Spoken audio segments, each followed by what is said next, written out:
अस्सलाम वालेकुम everyone, how are you all. उम्मीद है कि आप सब ठीक होंगे। I am here with lecture number 44 for inter part 1 and we are on our unit number 3 that is gases, जिसमें लास्ट लेक्चर में हम लोगों ने पढ़ा था अबाउट द पार्शियल प्रेशर। उसके अलावा हम लोगों ने इसमें देखा था डिफ्यूजन और इफ्यूजन के बारे में पढ़ा था, जिसमें हम लोगों ने रेट ऑफ डिफ्यूजन के बारे में बात की थी। जो थॉमस ग्रैहम ने, जो एक इंग्लिश साइंटिस्ट हैं, उन्होंने बात की थी कि जो रेट ऑफ डिफ्यूजन या फिर रेट ऑफ इफ्यूजन है एक पर्टिकुलर गैस का, वो उसके इन्वर्सली प्रोपोर्शनल है square root of its density के। तो आज हम लोग डेमोस्ट्रेशन कर रहे हैं, यानी देखते हैं कि किस तरह से जो है ये एक्सपेरिमेंटली डेमोस्ट्रेट किया जाएगा ग्राहम का लॉ, कि क्या किस तरह से हम लोग एक्सपेरिमेंटली इस बात को प्रूव कर सकते हैं कि आया जो उन्होंने लॉ अपना पेश किया था वो ठीक है या नहीं है। तो वो कहते हैं कि ये लॉ जो है हम लोग इजीली अपनी लैब्स में वेरीफाई कर सकते हैं। कैसे कि अगर हम लोग दो गैसेस को आपस में डिफ्यूज़ होने दें, उनकी रेट ऑफ डिफ्यूजन को अगर हम लोग स्टडी करते हैं, ठीक है, और उन गैसेस को हम लोग लेंगे किधर जब हम स्टडी करेंगे, ऑब्वियसली हम उनको ओपन एयर में तो ले नहीं सकते हैं, ओपन टेम्परेचर में ओपन एटमॉस्फेयर में ले नहीं सकते हैं। So we need an equipment. So here we are going to use the equipment is a glass tube. ये ग्लास ट्यूब जो है स्पेसिफिकली इस तरह से बनी होती है कि गैसेस जो हैं इसके अंदर दोनों एरियाज से, दोनों एंड से, ग्लास ट्यूब के ऑपोजिट एंड से जो है एंटर हो सकती हैं। For example, if this is the glass tube then no side of the glass tube should be closed. दोनों साइड जो हैं उसकी ओपन होंगी ताकि हम लोग गैसेस के डिफ्यूजन को पढ़ें। जब जाहिर सी बात है गैसेस के रेट ऑफ डिफ्यूजन को हम स्टडी कर रहे हैं तो हम टू डिफरेंट गैसेस को लेंगे। तो टू डिफरेंट गैसेस को अगर आपने लेना है तो आप उनको दोनों को ऑपोजिट साइड से लेंगे, one from this side and one from this side. इसीलिए हमें इसके जो हमारी ग्लास ट्यूब है इसके दोनों एंड्स जो हैं वो ओपन चाहिए। अदरवाइज़ अगर आप एक साइड से ही गैस को एंटर करते हैं तो वो डिफ्यूजन का रेट हमें उससे पता नहीं चलेगा। दो डिफरेंट गैसेस को आपने स्टडी करना है। तो गैसेस कौन कौन सी हो सकती हैं? अगर हम लोग एक गैस ले लेते हैं hydrochloric acid HCl gas, second gas अगर हम लोग ले लेते हैं अमोनिया की, ठीक है। अब इन दो गैसेस को हम लोग यूज़ करेंगे to study their rate of diffusion, और फिर उनकी डेंसिटीज़ या फिर मोलर मैसेज के साथ उनको कंपेयर करेंगे, क्योंकि हम लोगों ने कहा था कि डेंसिटीज़ और मोलर मैसेज जो है एक दूसरे के प्रोपोर्शनल हैं डायरेक्टली। तो हम मोलर मैसेज को स्टडी करेंगे और इस लॉ को जो है अप्रूव करने की कोशिश करेंगे। तो वो कहते हैं कि अगर आप दोनों गैसेस किस तरह से लेंगे कि टू कॉटन प्लग्स, कॉटन के जो प्लग्स होते हैं आपने सोक कर लेने हैं, दो कॉटन प्लग्स लेने हैं। एक कॉटन प्लग को आपने HCl में सोक कर लेना है, HCl के सॉल्यूशन में, ठीक है। उसको डिप करके आप इस साइड पे लगा दें। This is the open end for the HCl gas. Dip करके आपने इधर लगा दिया और साथ में पीछे आपने यहाँ पे स्टॉपर लगा दिया। ये आपका कॉटन प्लग हो गया। सेकेंडली आपने दूसरी जो गैस है NH3, इसका सॉल्यूशन लें, यानी कि लिक्विड फॉर्म में इसको लें। उसमें कॉटन आपने डिप किया, यहाँ पे रख दिया अमोनिया का, ठीक है, और NH3 का, और यहाँ पे आपने पीछे स्टॉपर लगा दिया है ताकि गैस जो है वो पीछे की साइड पे मूव ना करे। ये जो आपने ग्लास रॉड ली है, ग्लास ट्यूब ली है, it's total length should be 100 centimetre beginning from this point till this point, 100 centimetre. अब जाहिर सी बात है एक गैस यहाँ से मूव करेगी इस कॉटन प्लग में से निकल के इस साइड पे, और दूसरी गैस जो है ये यहाँ से मूव करेगी कॉटन प्लग में से निकल के दूसरी ऑपोजिट डायरेक्शन में। इन दो गैसेस को लेने का फ़ायदा क्या है कि जब ये दोनों गैसेस आपस में मिलती हैं, ठीक है, जब ये दोनों आपस में, जाहिर सी बात है ये इस साइड पे ट्रैवल करेगी टू द लेफ़्ट साइड और HCl will travel to the right side. तो जब दोनों आपस में मिलेंगी, जब दोनों आपस में इनका टकराव होगा तो they will form ammonium chloride NH4Cl।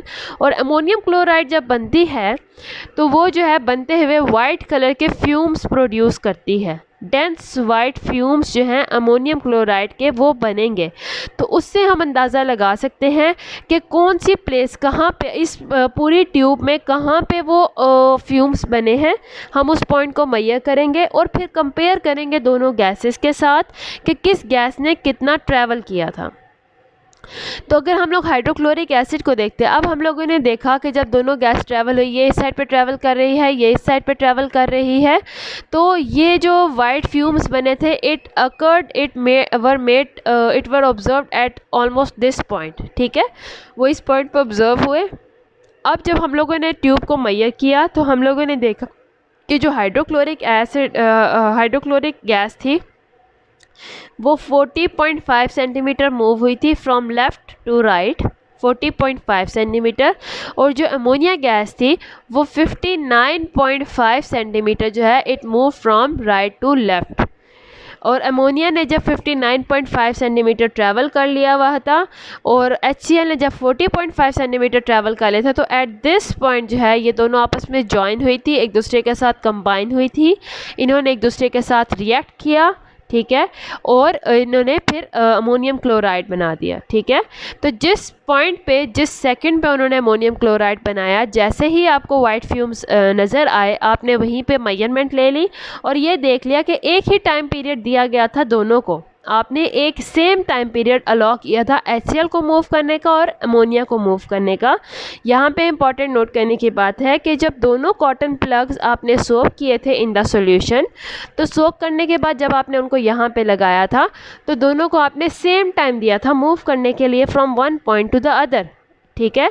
तो जब दोनों सेम टाइम में मूव हुए तो आपने देखा जो हाइड्रोक्लोरिक एसिड गैस थी, हाइड्रोजन क्लोराइड जो गैस थी वो जो थी उसने कम मूवमेंट की थी, उसने कम ट्रैवल किया था, ठीक है, उसकी डिफ्यूजन की जो रेट था वो कम था।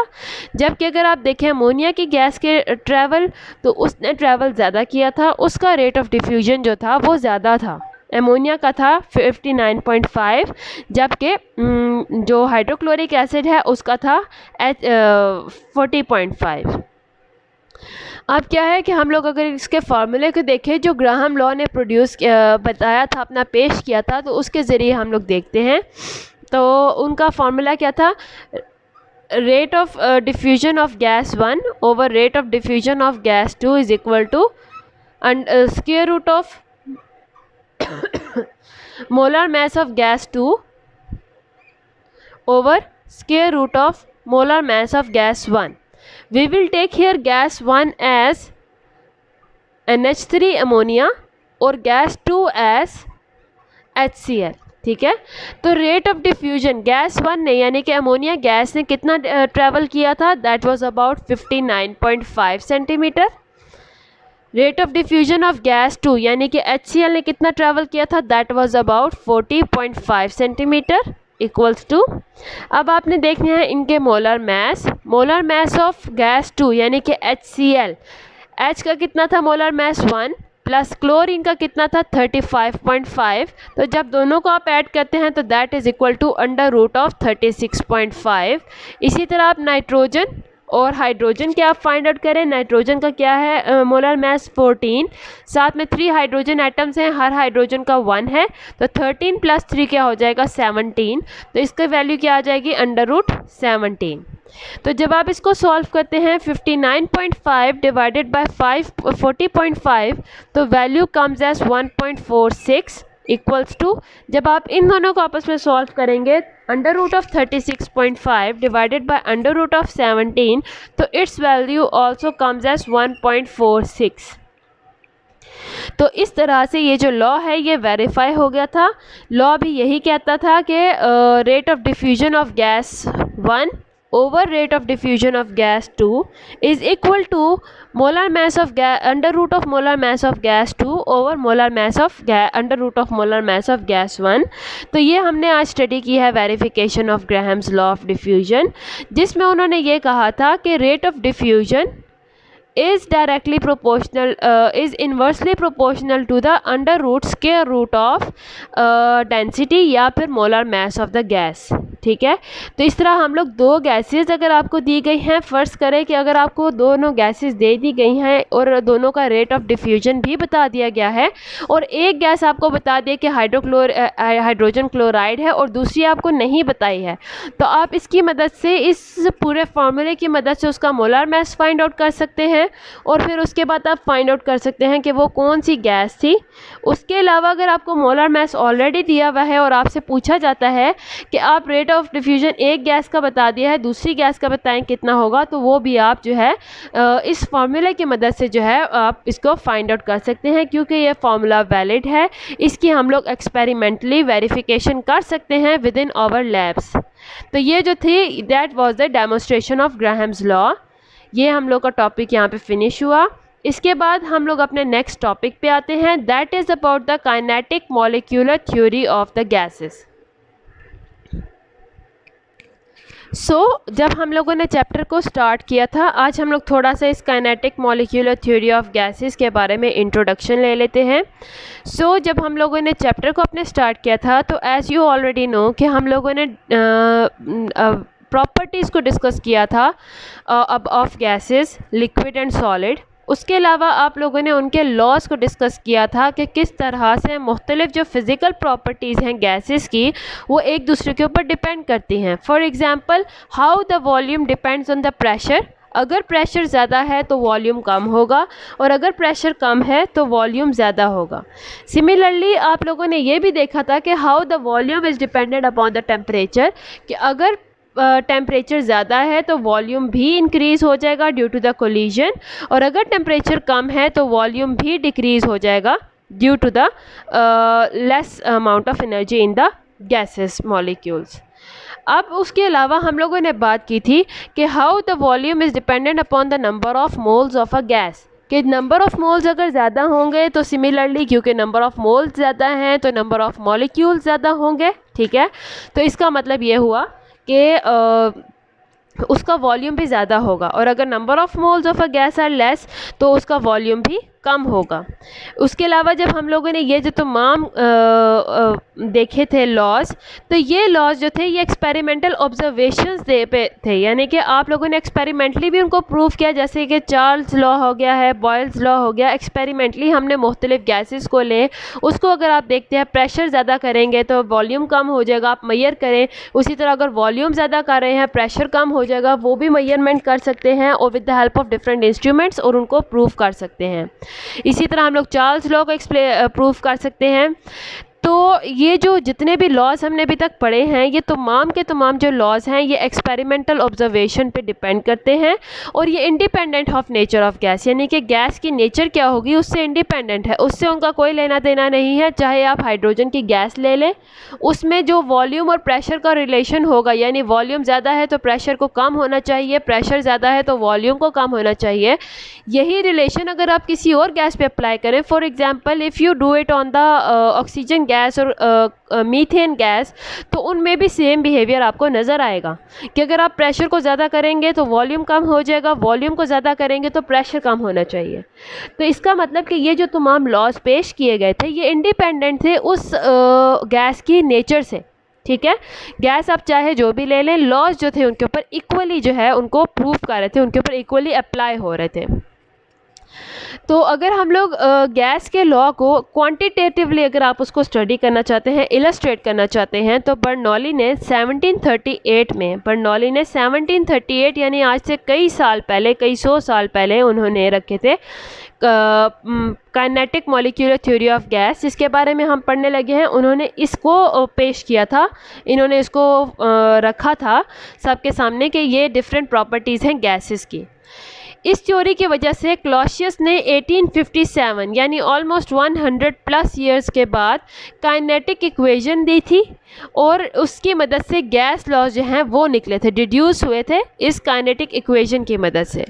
उसके बाद ये जो थ्योरी थी वो जो है मैक्सवेल ने इलस्ट्रेट उसको किया था, इलेबोरेट किया था, एक्सटेंड किया था, यानी कि अब क्योंकि जैसे जैसे वक्त गुजरता जा रहा था, पहले बर्नौली ने 1738 में किया, फिर क्लॉसियस ने 1857 पे उस पर वर्कआउट किया, फिर मैक्सवेल ने किया। तो जैसे जैसे वक्त गुजरता जा रहा है, ऑफ कोर्स साइंस तरक्की करती जा रही थी, साइंटिफिक इंस्ट्रूमेंट्स इंक्रीज होते जा रहे थे, तो people were elaborating this laws by the help of this modern scientific equipments, और उसकी मदद से वो इनको इलेबोरेट कर रहे थे, वो उनको जो है मज़ीद एक्सटेंड कर रहे थे with the help of this new modern instruments. तो मैक्सवेल ने जो है अपना दिया था law of distribution of velocities के मॉलिक्यूल्स के बीच में वेलोसिटीज़ किस तरह से डिस्ट्रीब्यूट होती हैं।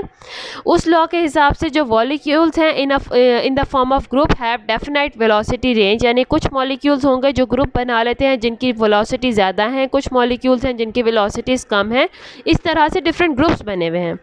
तो इस लॉ के हिसाब से इसके बाद हमारे पास आते हैं, इस लॉ के बाद वंडरवॉल हैं, उन्होंने वो प्रोमिनेंट साइंटिस्ट हैं इस फील्ड के अंदर, उन्होंने भी काफ़ी पोस्टुलेट्स दिए थे, तो वो हम लोग स्टडी करेंगे अपने नेक्स्ट लेक्चर में। ये था आज थोड़ा सा इंट्रोडक्शन कि सबसे पहले जो kinetic molecular theory of gas थी वो बर्नौली ने एक्सप्लेन की थी, अपनी मतलब पेश की थी 1738 में।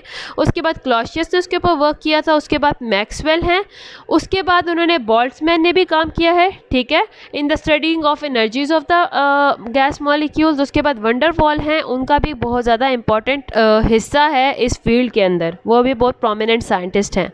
तो अब इनके सब के क्या काम है, क्या पोस्टुलेट्स इस kinetic molecular theory of studies, we will इंशाल्लाह theory of gases, we will इंशाल्लाह continue studying about them in the next lecture. तब तक के लिए अल्लाह हाफिज़। अगर आपको कोई भी प्रॉब्लम, कोई इशू, कोई मसला है, अगर आपको कुछ कन्फ्यूजन है तो आप मुझसे कमेंट सेक्शन में डिस्कस कर सकते हैं। अल्लाह हाफिज़।